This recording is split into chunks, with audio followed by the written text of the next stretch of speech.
محسوس اگر آپ لوگ نہ کریں تو معذرت کے ساتھ ابھی فکس 20 منٹ پہلے یہاں اذان ہوئی ہے اور نماز ہو رہی تھی، اس میں گن کے 16 سے 17 لوگ تھے۔ امام حسین علیہ السلام کو بہت اچھا لگے گا اگر آپ نماز پڑھ کے ان کا ذکر سننے کے لیے آئیں۔ میری بات کو محسوس نہ کیجیے گا، نماز ایک ایسا فریضہ ہے جس کے چھوڑنے کا کوئی عذر، کوئی عنصر ہے ہی نہیں۔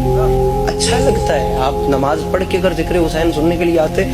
ابھی بھی میں معذرت کے ساتھ ان سے کہوں گا، میرے پڑھنے کے بعد جن احباب کی رہ گئی ہے وہ جا کے پڑھیں اور مطمئن ہو کہ امام حسین شہنشاہ بادشاہ کو بتائیں کہ مولا ہم آپ کا ذکر سننے کے لیے آئے ہیں، کیونکہ نماز کی معافی نہیں ہے۔ عزت حسین کی قسم نماز کی معافی نہیں ہے۔ یہاں تک حکم ہے کہ اگر آپ میں نہیں ہمت، سکت تک نہیں ہے نا، آپ پلکوں کے اشارے سے لیٹے لیٹے بستر پہ پڑھیں، نماز چھوڑنے کی گنجائش نہیں۔ میرے اپنے اوپن کلاس کے دوست ہیں، جب کہیں گھوم پھر کے آ کر دائیں بائیں کبھی آ کر بیٹھنا ہو یا کسی ایسی پلیس پہ جہاں ریسٹ کرنا ہو، نماز جا رہی ہو یا نماز کا وقت آئے اور اگر مجھے یہ بات سننے کو ملے نا کہ یار میں تھکا ہوں، مجھے نماز نہیں پڑھنی ہو رہی، خدا کی قسم میرا پہلا جواب یہ ہوتا ہے کہ تم امام حسین سے زیادہ تھکا ہوا۔ حسین علیہ السلام جتنے 10 محرم کو تھکے تھے ان سے زیادہ تو ہم میں سے کوئی نہیں تھکا۔ ایک کلام لکھا تھا وہ سنیں، لفظ تھکنے سے یاد آ، نصیب دین خدا جگا کر نصیب ہارے تھکے نہیں ہیں، نصیب دین خدا جگا کر نصیب ہارے تھکے نہیں ہیں، جناب سجاد نے یہ کہہ کے رسن اتارے تھکے نہیں ہیں، بندھے گلوں سے کھلے سروں سے کھڑے ہیں پھر بھی وہ حوصلوں سے، یزید باطل کے تخت آگے نبی کے پیارے تھکے نہیں۔ میں نے کہا ہے کہ آپ امام حسین سے زیادہ تو نہیں تھکے ہوتے؟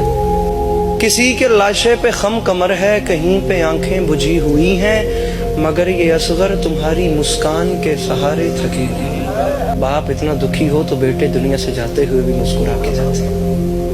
وہاں پہ کیا ذکر ظالموں کا جہاں پہ خود ظلم تھک گئے ہیں، مگر زمین بلا گواہ ہے کہ غم کے مارے تھکے نہیں۔ دیار زندہ میں شاہ مشہد کی نظر شفقت سے لکھ رہے ہیں، سو ہم کو معلوم ہو گیا ہے کہ ہم بیچارے تھکے نہیں۔ ہم سب حسینی ہیں، ہم اپنے آپ کو حسینی کہلواتے ہیں، تو ہمیں چاہیے کہ ہم ویسا کریں جیسا ہمارے مولا نے کہا ہے۔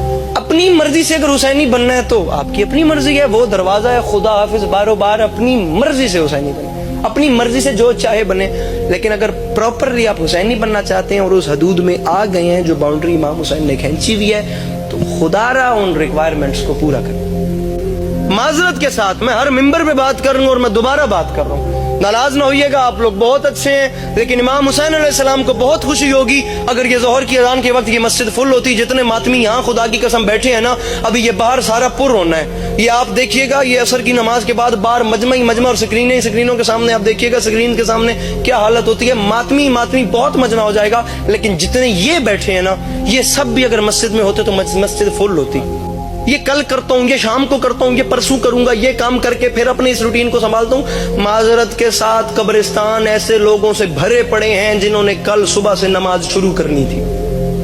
ناراض نہ ہوئیے گا، یہ حقیقتیں ہیں۔ آپ کا پرسنل اوپینین چینج ہونے سے حقیقتیں تبدیل نہیں ہوتی ہیں، حقیقت رہتی ہے، چاہے کوئی اسے مانے چاہے کوئی اسے نہ مانے۔ تو معذرت کے ساتھ ان حقیقتوں کو تسلیم کیجیے۔